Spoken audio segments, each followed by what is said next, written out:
get started, thank you all for attending today's class. My name is Diana Bishop. I am from San Diego, Kaiser Permanente. Yay! Yay, San Diego! Yay! So before I get started, two quick things. One, please check your cellular devices to make sure they are not going to go off in the middle of my class. It's a little pet peeve of mine. Great.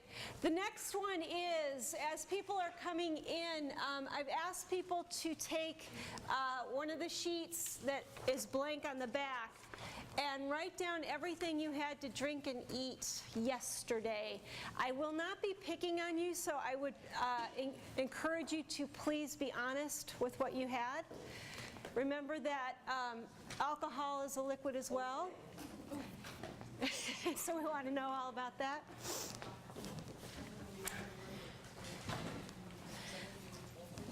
So it will come into play in just a little bit. So a little bit about me. I've worked for Kaiser Permanente for over 20 years.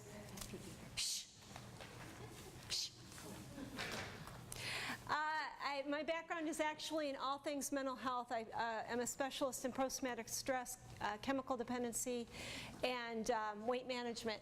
So you're wondering, why did they send a mental health person out to talk about food?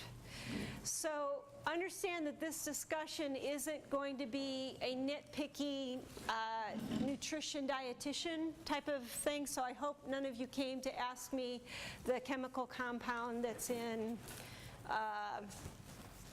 whatever. So, because that's not my thing. My thing is actually to help you look at how your work influences your living behaviors, your lifestyle, how outside of work influences the way you take care of yourself.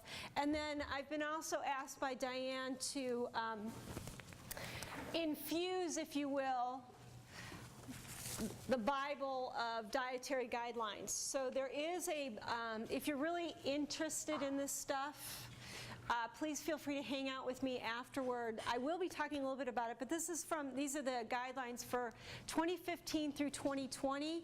They come from the CDC and the FDA, and they're the guidelines that you'll see based on food. You'll see the information on all food labels is based off of this research. Okay? All right. So, how many of you really just came here to eat? Came here to eat? Come on, you're just here. Good food. All right. Okay. I like to play with it a little bit. Okay. But you know what? You guys are so fun. I haven't been back to UCI. I taught here about a year and a half ago. I did a talk on intergenerational caregiving, but my goodness, we didn't have a spread like this a while back. You guys have really come a long way. Let's hear it for the people who prepared the food. Yay! All right. So, as a general question, it sounds kind of silly. I want to ask you, why is eating well important to you? Does anybody want to just pipe up? Why is eating well important to you? I want to stay healthy. To stay healthy. Yeah, I was going to say that too. Mm-hmm. Have energy. And both of you said it at the same time. Yeah, have energy for the things that you want to do. Good. What else? Just feel better. Feel better. So the interesting thing, and you'll see in this room, you are a dominated room of females. So, yeah. So the interesting thing about healthcare is that 80% of health decisions, if there's a female in the home, are made by us. Gentlemen, it's an interesting predicament that you're in. Men are very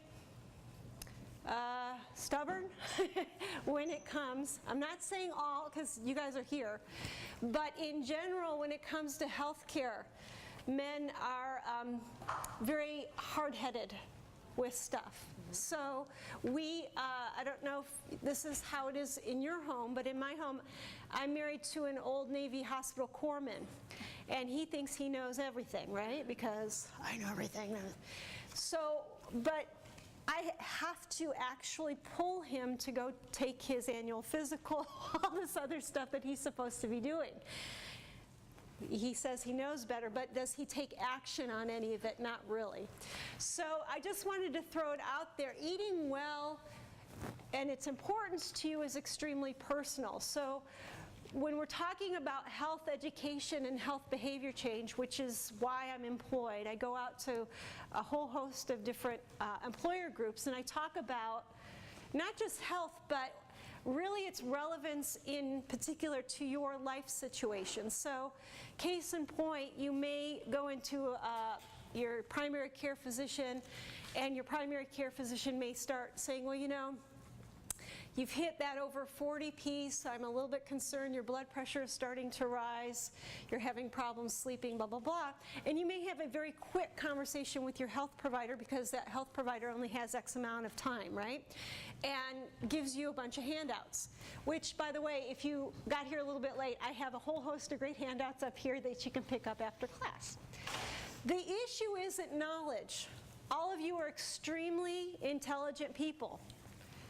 If it were about knowledge, I would just give you a handout and we would never need a class, right?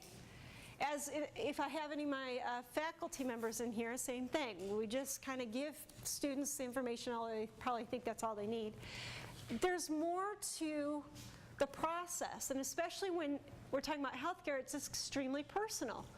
So why I asked you to write down what you had to eat, and then why is it important to you, is really an interesting discussion because all of us should do better, right?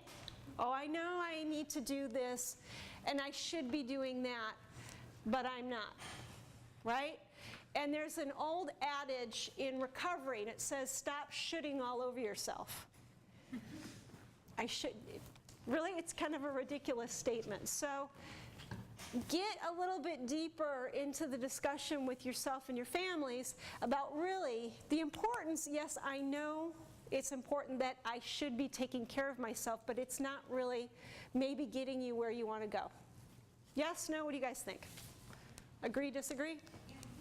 Okay, so what we're going to try to cover today, what is important, fact or fiction, where did you learn to eat like that, which is a really important, that's sort of what I was alluding to just a moment ago, healthy eating on a budget, healthy eating tips, and at that point I think I'll insert some of this information, okay, setting goals and where to look for support. So some of you already answered the question. These were some of your answers, correct? Was energy, growth and maintenance, overall health and wellness, and reduced risk of disease. Even at an adult age, we are still having cells grow. I know it sounds stupid, but I think we forget about that we think about our children needing to make sure to eat nutritionally to make sure they're growing. But in terms of our own bodies, we have to remember that cells are always replacing, hopefully, themselves when they are old or sick. The other piece, reduced risk of disease. Tell me how nutrition helps with disease.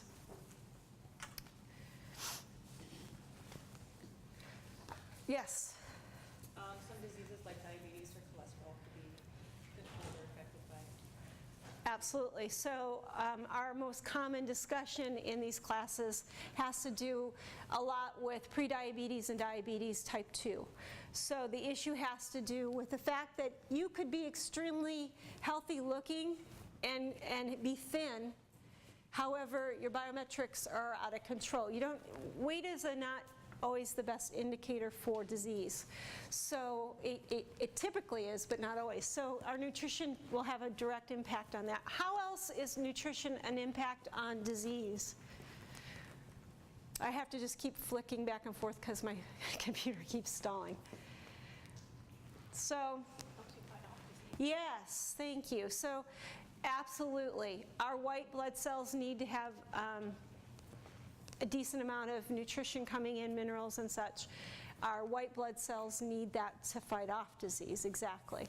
So what we put into our bodies has a direct correlate, obviously, with typical or chronic conditions that we would think about. We're going to go through a little fact or fiction, true or false. We're going to look at these questions individually. So we're going to talk about energy drinks, carbohydrates, animal food, and gluten-free diet. Let's go each one. So the truth of the matter is, right, energy drinks are not a very good choice. So some people will say, well, Diana, I get the one that's sugar-free. Tell me what's wrong with the sugar-free one. Say it loud. You're right. Yeah, exactly. So if you take the sugar out, they got to put something to have a little bit of sweetener in it. Some of those, have you had some of those energy drinks? They taste really, some of them are kind of bad. But the issue is really that the energy drink is giving you energy based on a lot of things that your body really shouldn't be doing, so, or shouldn't have. So the piece that has to do with the energy part, mostly sugar amping your system up. And then it's loaded with a variety of herbal things, haha. So we really want the body not to have to crash after. So you're just spiking up your insulin basically with all that sugar and making your body work harder. So the fall is worse. So I don't know if any of you ever had that where you've done some energy drinks or 5-hour shots. And your body just wears out and you have to come down off of it because you're infusing a whole extra set of sugar, caffeine, whatever, and the body has to do something with it. 1 can of Monster contains 13.5 teaspoons of sugar and 200 calories, right? So the interesting thing about that is, have any of you put 13.5 teaspoons of sugar into a drink recently? Can you even imagine doing that? No. So this is what we get concerned with. Now, a lot of the people in this room are also parents and or grandparents. So please know that this is a huge concern not only for ourselves, but our children. And before my husband switched gears, he was working as a grocery store manager. And after school or before school, and you'll see this at 7-Eleven and stuff like that, and I'm sure the students here are the same way. Before or after class, they go in and they buy a bunch of this stuff, right? So we really want to help them not use that. Can you think of other things that might be a better choice for yourselves or your families in terms of beverages? Hey, water, yeah. And actually, if you want to get people stronger and have more energy, you can add, the better choice would be trying to get their nutrition on time and sleep. So a lot of people replace sleep with an energy drink or coffee. So Starbucks wouldn't exist if it weren't for the fact that we all try to, get 2 extra hours in a cup of coffee, right, of sleep. So, any questions about this? Okay, so do carbohydrates really cause weight gain? And what is the answer, true or false? Okay, I hear a little of both. It depends on the carbohydrate. Woo! She's the big winner. Say it again. It depends on the carbohydrate. It definitely depends on the carbohydrate. So it really, not all carbohydrates are the same. So name one that's one that we probably wouldn't want to be having. What? Bread. White bread, right. White bread, white rice, white pasta, right. So anything that is processed and loses its color and its fiber, right? On this slide, is there anything that would be a better choice?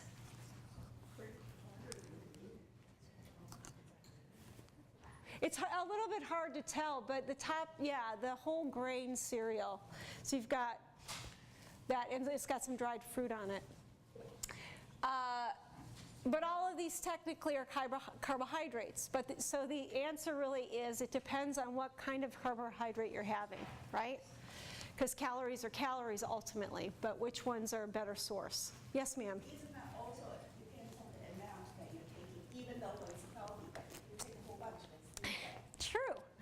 So to your point, I don't know if any of you are as old as I am, but when during the 80s when everybody went fat-free, And then also a lot of people started going vegetarian at that point. And it was so interesting, people assumed that if they went fat-free and vegetarian that they would automatically drop in their weight or lose weight.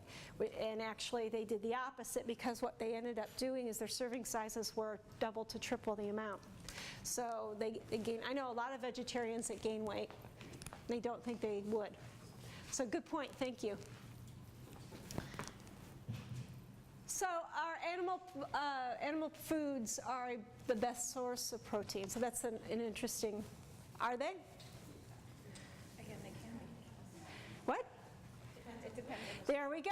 So there we go. Is that, yes, see all of the above, right? So the flow here is, it depends on the source, right? So there are a lot of folks that are trying to get off of red meat.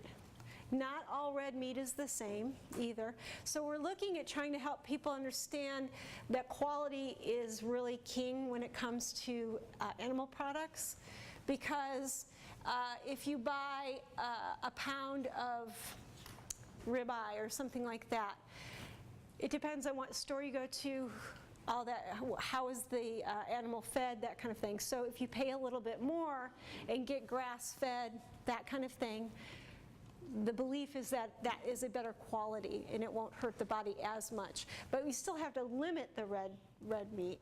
But again, then seafood and chicken. So if you go to the 99-cent store and buy chicken or fish, not sure about the quality as much. They're not all the same. So you just want to think about where you're buying your product, where was it harvested from, right? So where's a good thing, a good area to get fish from? What part of the world? If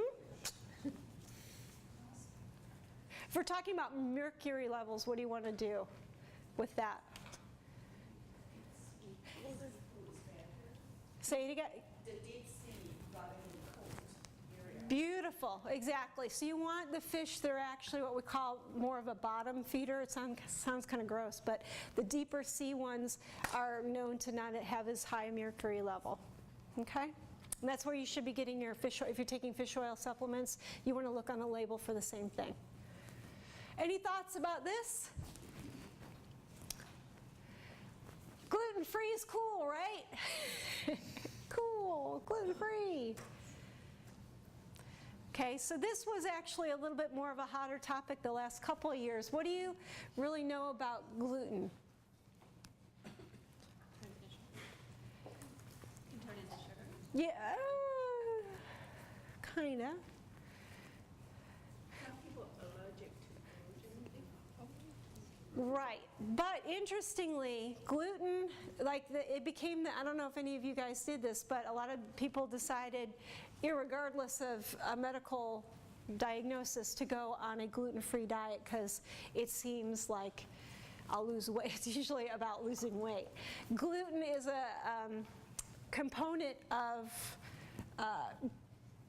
wheat and different grains, and it actually is pretty gooey. They add gluten into like shampoo and stuff. It's really interesting, but it creates a sticky factor and keeps things emulsified.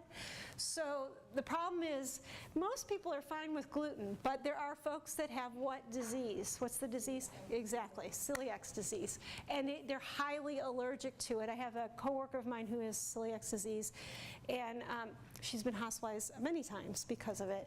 And she'll ask point blank at every restaurant, do you have gluten in your, and they'll say no, but it's kind of like a peanut allergy. If something has touched gluten, she is that sensitive to it. So it's kind of, in that particular case, you want to be clear about the gluten.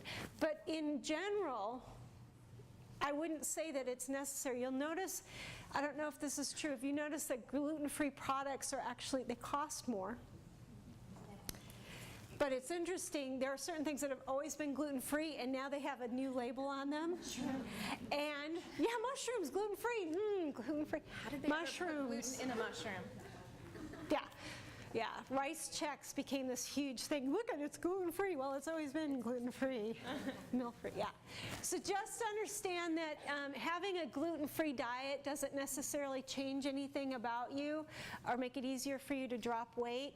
It is much more of a concern for people who have a diagnosis of celiac disease or they're gluten intolerant. So that means they're just right there on the borderline. But you can get tested for it.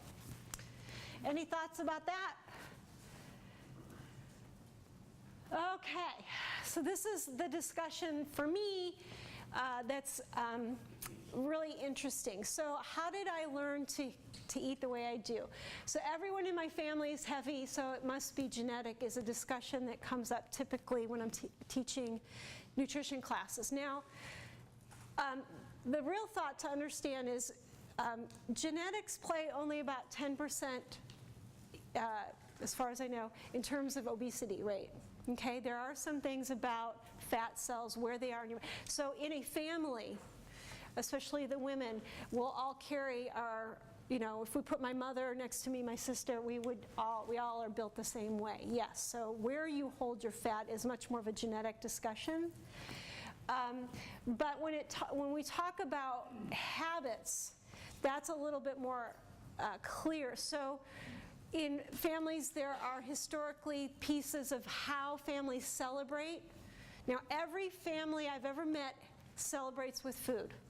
So I've had interesting discussion, well, we're Hispanic and we eat a whole bunch of food at Christmas. And I'm like, yeah, most families I know do a lot of celebrating with food, and it's not just a Hispanic thing or an Italian thing or a Filipino thing. It's how our families over time have celebrated, and also what time does the family eat, who is typically cooking. So looking at that piece, so I want you to kind of think in your family history where some of those traditions came from, because a lot of folks it came from culturally where they are originally from. And indeed, if families would keep to that family of origin, where you come from, that native diet is so much better for you than this American thing that we're messing everybody up with. So I was in Indonesia recently in Bali. Has anybody been to Bali before? I was there in December. And it freaked me out because it was right before Christmas. And Bali is Hindu, not Muslim, which is really kind of interesting as well. But all the folks had gone to the mall right before Christmas, and they had completely made Santa land. And I'm looking at all these folks, I'm going, you're Hindu.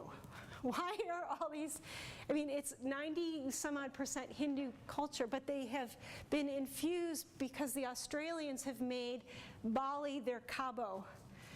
That's where all the Australians go to for vacation. So I go in there and all this crazy food is being offered has nothing to do with Indonesia. Like, what's going on here? Well, it's just because it's not that they're changing their religion, but they think it's really interesting to do things that are Western, right? So their health rates are starting to change. Their native diet would not naturally cause any problem. But if you start putting in, there's Kentucky Fried Chicken is a huge, huge thing in Asia. They love it.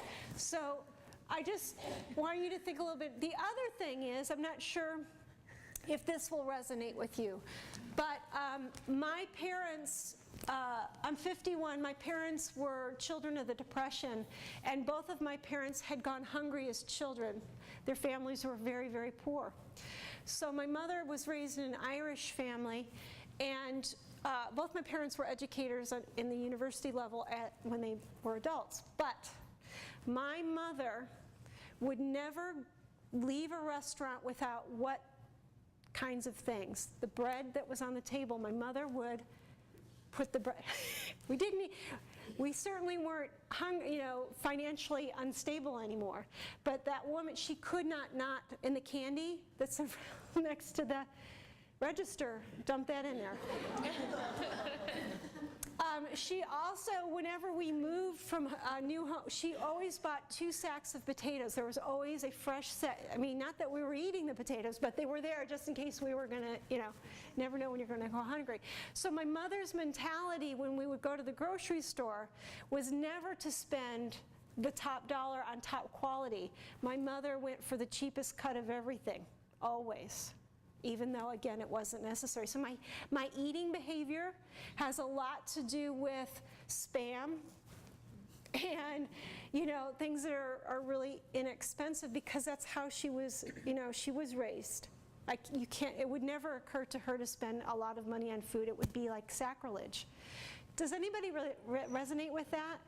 It's weird. Yeah, so when I got older, I had to start really working hard to change some of that, because my mother, if you've got people in your family that have survived hardship, that is such a really strong message. You must have X, Y, Z. You must work this way, that kind of thing. So appreciate that a lot of our habits are coming from generations back. Yeah? Anybody want to speak to that? So the real value meal. The other issue then is, those again of us that were raised a while back and or maybe you were blessed, having a family meal on a regular basis is critical. And unfortunately, families today are over-committed to soccer, name all the extracurricular things that we have to try to get our kids to, church obligations, that kind of thing.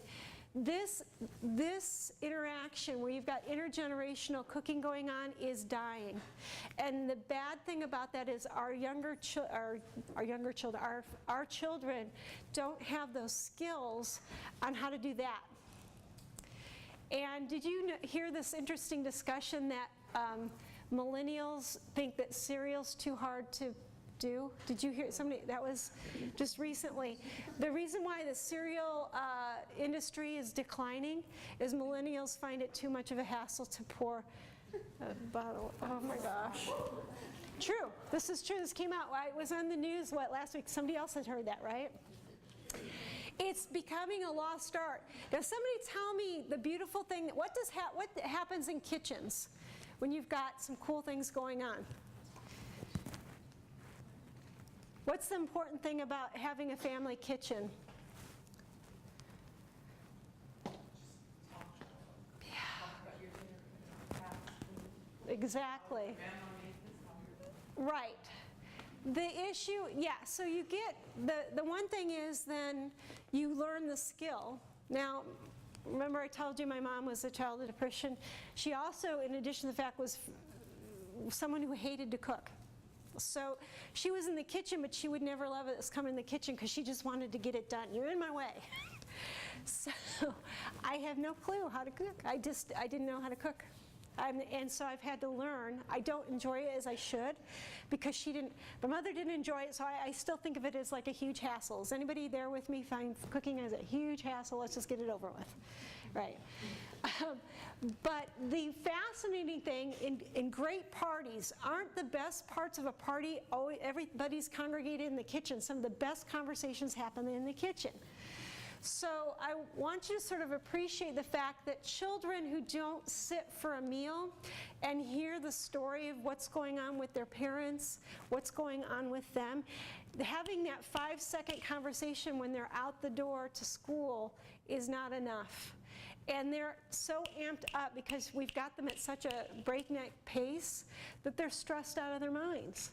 So the eating slowly is an important thing. Even just once a week, try to just have a meal where you sit for 30 minutes. I dare you. Because in Europe, that's a thing. You sit, you have a nice meal. You enjoy each other, you take in the loveliness of the food, but you find out things about people. You cannot find out how your children are in 5 seconds. Here, have a toaster pastry.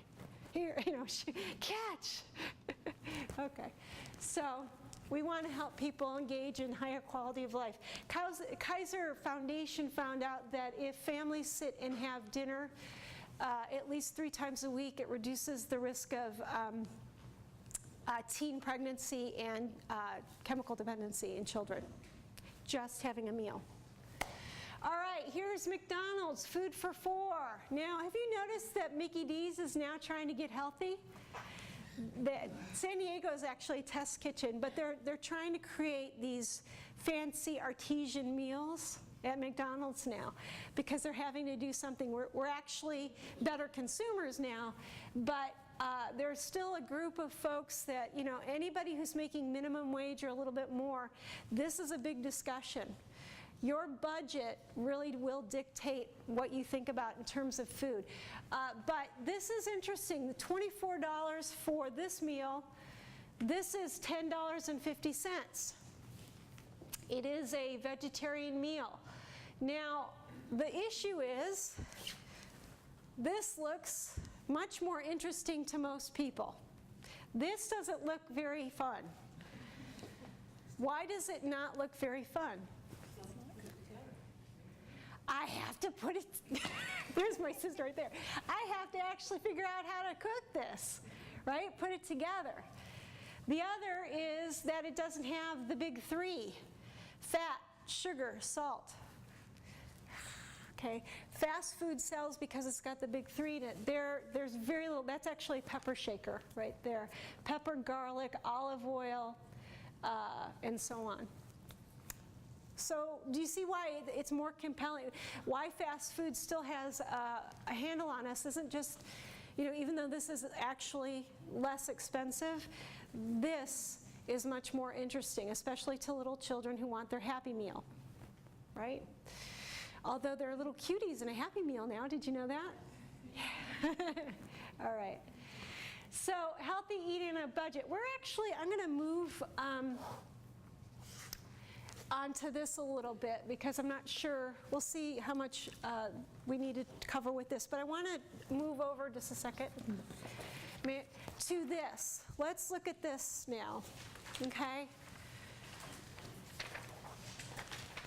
So the key recommendations, the interesting thing about the food guidelines from the FDA and the CDC, they call them food patterns now. So they've set it up so that if you're a vegetarian, this is the food pattern to follow. If you are this age, if you're a female, so they're all set up into what's called food patterns. So what we are realizing now is that it isn't necessarily that folks don't know that they should be eating better, but remember I told you the law started cooking? So many people don't really know what they should be eating, have no clue. And it's, again, kind of sad. But they also are struggling with what we call a healthy pattern, because of the other thing I just said, which is how many of you are working enormous amounts of hours? I know somebody that came in today was saying she worked till 7 p.m. last night. A lot of you work a lot and don't have a lot of time to set up a meal plan, right? So the issue really is, we know in healthcare that if I can help you set up a healthier pattern and make time, it's all about making time, then you're going to be much better off. But the key phrase here is making time. It is so difficult for me to have that argument with anyone because, Diana, you don't understand. I've got commitments to my boss. I've got commitments at home. I don't have time. Has anybody ever said that in their head? I don't have time for yoga. I don't have time. Yes? Yes. Okay. All right. So understand that really where we're trying to help you is to create a pattern that you can live with, which means just changing one thing at a time, okay? So in front of you, you've got the key recommendation. I just want to pull mine out here. Right. So it's all stuff that seems pretty straightforward. And when I came in, I was looking at the food, and somebody said, it's so colorful. There we go. You want to have a variety of foods that have lovely color to them. That's part of the recommendation. okay? You want to have a wider variety. Now, are any of you fussy eaters, picky eaters? Because I know there's a couple people, I don't want to try any food. I know nobody wants to go, hey, yes, I'm one of those people. So if you have a hard time trying new foods, and with children, there's two different things. Anybody have fussy eaters at home? Okay. Understand children's palates don't develop, and they're not sophisticated until 10, okay? So any kid under 10 is not going to enjoy the same foods that we think they should. Asparagus is just not going to be a go. And you'd have to bathe it in a lot of ranch dressing before a child would want it. It's not something they can tolerate. Adults, on the other hand, it's usually about consistency and maybe taste. You can try different spice, we want people to spice up their lives. So a lot of the recommendations also from the CDC is understand that when you spice up your food, that helps your circulation. It reduces the risk for type 2 diabetes. We found turmeric is a godsend. Anybody using a lot of turmeric in their food now? Really good cinnamon, ground cinnamon is a great one. There are all these things that Mother Nature has for us to keep us well, but we don't use them. So spice up your food, play with your food. So if you didn't like it one way, try it another way, okay? The other interesting thing is that our eating guidelines, I want you to, this always gets me. So recommendations, if you look at a food label and it'll say on the bottom 2,000 calorie, it's based on a 2,000 calorie diet, which I think is hilarious to me. But the reference here is, just so you know, that it's for adults. It's based on a man being 5 foot 10 inches tall and weighing 154 pounds. So if you are an adult male and you aren't 5'10" and 154 pounds, that conversion won't work for you on a food label. Does that make sense? For us females, we females, it's a woman who's 5'4" and weighs 126 pounds. Now, I'm just going to be super honest with you. I am 5'1" and I weigh 126 pounds. So, do you see what I'm saying? Conversion rates, you have to, it's more important in terms of if you were to talk to somebody who works in the medical field, we want to know, first of all, how active you are, what medications you're on. Are you, for females, are you perimenopausal or menopausal? That influences it.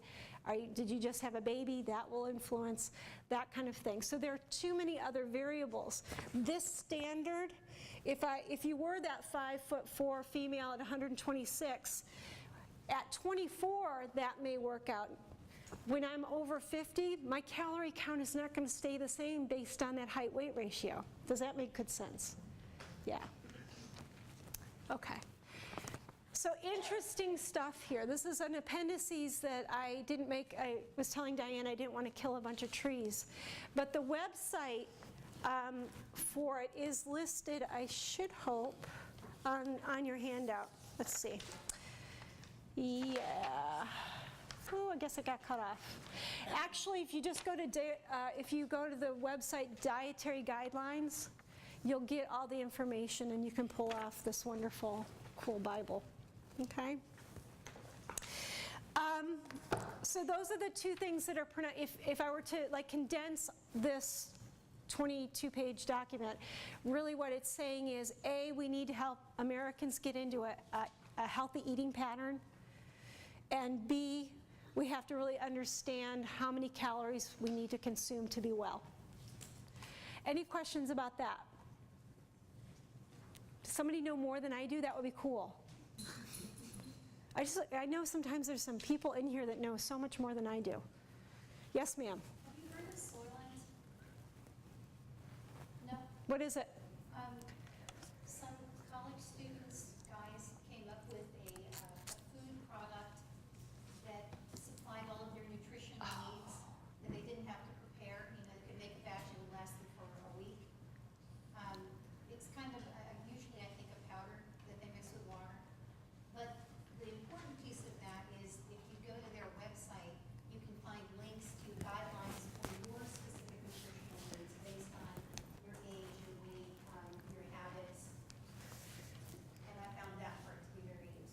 Okay, so again, say it out loud so people know. Soylent, S-O-Y-L-E-N-T. Okay, Soylent.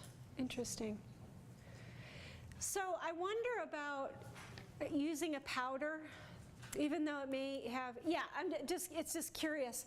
Again, we have to understand the body likes to have things that are whole. So, I mean, that may be a good step. So I never denounce things because they may be, doing that could be a whole lot better than eating Twinkies, right? So understand there are things that are good, better, best. So it'd be interesting. I will check that out. Well, the interesting thing for me was the link to the nutritional guidelines. Yeah. So that I could figure out what my nutrient requirements were based Right. on who I am. Right. Very good. Thank you for sharing that. Did you change anything based on what you saw? Yeah. Oh, cool. Were you low? Were you low in anything? Yeah, it was mainly a slight change to my supplements. I started taking a multivitamin. Very good. Any other thoughts about that? Diana, we do have. Yes. I'll let Courtney talk about it. There's some testing you can do even here at the ARC Oh, sweet. that will help give you a little bit more knowledge about how many calories you actually do burn or how many you do. Yep. Courtney, you want to go? So we do the Yeah. RMR test and resting metabolic rate. So Yep. we figure out how many calories you burn if you were literally just to lay around and rest all day. Hopefully that you have a higher goal than that, but that will give us how many calories you would need to consume if you were just to do that, and then we can figure how active you are during the day just by your lifestyle, you have a dash jog, you or mail, that kind of thing. And then also the days that you work out. So it all just becomes like a math equation to figure out. I mean, you look at a chart and say, okay, I'm a 41-year-old female, I should be consuming this amount of calories. Well, that's based on an average. It's not specific to me. This is specific to you. And then we do the submax VO2 test as well. And that's really to determine how cardiovascularly fit you are. And then also body fat. So that tells us how much your percent body fat is, which is really a better representation of how healthy you are versus your relationship with gravity and what the scale says. So. Exactly. So to your point, which I was talking about before, I'm 5'1", I weigh 126. Oh my gosh, I'm overweight, blah, blah, blah. No, but if you were to do a body fat test on me, I'm extremely muscular in all the right places. So really from a medical standpoint, as long as you're not carrying a lot of weight on your major organs, I carry it lower in my body, not as big from a medical standpoint. Do you see what I'm saying? It creates a different dimension there. So I'm actually, thankfully, my cholesterol's really low, my blood pressure's low, all that other stuff, because I am physically active. So, but that's why I think it's important to have a deeper dive so that you don't get all, because a lot of people just stay with that BMI and then get so depressed because they're not in the right BMI category, and then they won't do anything. So thank you. They're in a good category, and I put them in a body, and they're actually, they can be clinically obese, whereas Right. you look at them and go, oh, they look healthy. Yep. They're not. Yep. They're over fat. They're overweight, but they're over fat. You can have very unhealthy, skinny people. Yep. All right, anybody read Michael Pollan's stuff? He's fascinating. I love him. So if you're wanting to look a little bit more, he's got a couple books out that are really great. This is it in a nutshell. If it came from a plant, eat it. If it was made in a plant, don't. It's kind of nice. But Michael Pollan is really interesting. He's tackled the food industry and understanding that our food chain became extremely altered during World War II. So prior to World War II, we didn't see hardly any type 2 diabetes at all. Certain cancers didn't exist. Then we had the change in industrialization of food. TV dinners came out of World War II, and then it was on. So that's a really cool thing. I have 5 minutes left. I want to know what you wanted to know from this presentation that I haven't covered yet. What have I not covered yet that you wanted to know? You guys are so quiet. So you really did just come for the lunch. It was a good one. It was a good one, huh? I got my own salad. Question. So your thoughts on the protein powders? Like I'm a vegetarian. Yeah. I don't eat meat. Uh-huh. So I don't get enough protein from the food because all I can eat is beans and stuff. Uh-huh. But I know they have protein powders. So, Yep. but I don't know what is in it. So I'm always Yep. afraid to eat something that I don't know. Yep. So do you have any suggestions or thoughts? Right, so she has a very good question. It has to do with protein powders. So again, just like we were saying, not all protein powders are the same. I actually, because you've got some resident experts here at UCI, some of the nutrition staff is really up on that, but you can go to Sprouts or any of the health food stores. They usually have someone that is the vitamin expert at the store, because a lot of the protein powders are set up for people who are wanting to do bodybuilding. So you can go if there are things that you want to know in their particular product that's better. Also, is anybody in here using a protein product that they feel very comfortable with? Costco had one that seemed pretty good. How about you in the back? I use the raw vegetable protein. Raw vegetable protein, where do you get it? Mother's. At where? Mother's. Oh, Mother's. Very cool. Yeah, so I would really just say that either you can talk to obviously some nutrition folks, but it really is the Kirkland product I've heard good things about. I found the hemp seeds, they have a hemp seeds, and they have protein powder for that, but then I'm not sure if protein is consumed via milk or the plant is Right. So that's the other thing. Exactly, have to see if it has milk casein in it, there's where the protein is coming Yeah, from, so so there are versus the like- bean. yeah. So From soy. Yeah. So, yeah, she brings out a good point. So protein powders, actually, a lot of them are not vegetarian at all because they're from a milk base. Yeah. All right, so let me wrap up. You guys don't have anything that you want to ask me? And I apologize for my computer being bad. That thing you mentioned about spice, Uh-huh. mean like there's something in spice that makes you lose weight, or Yeah, actually, it's not that.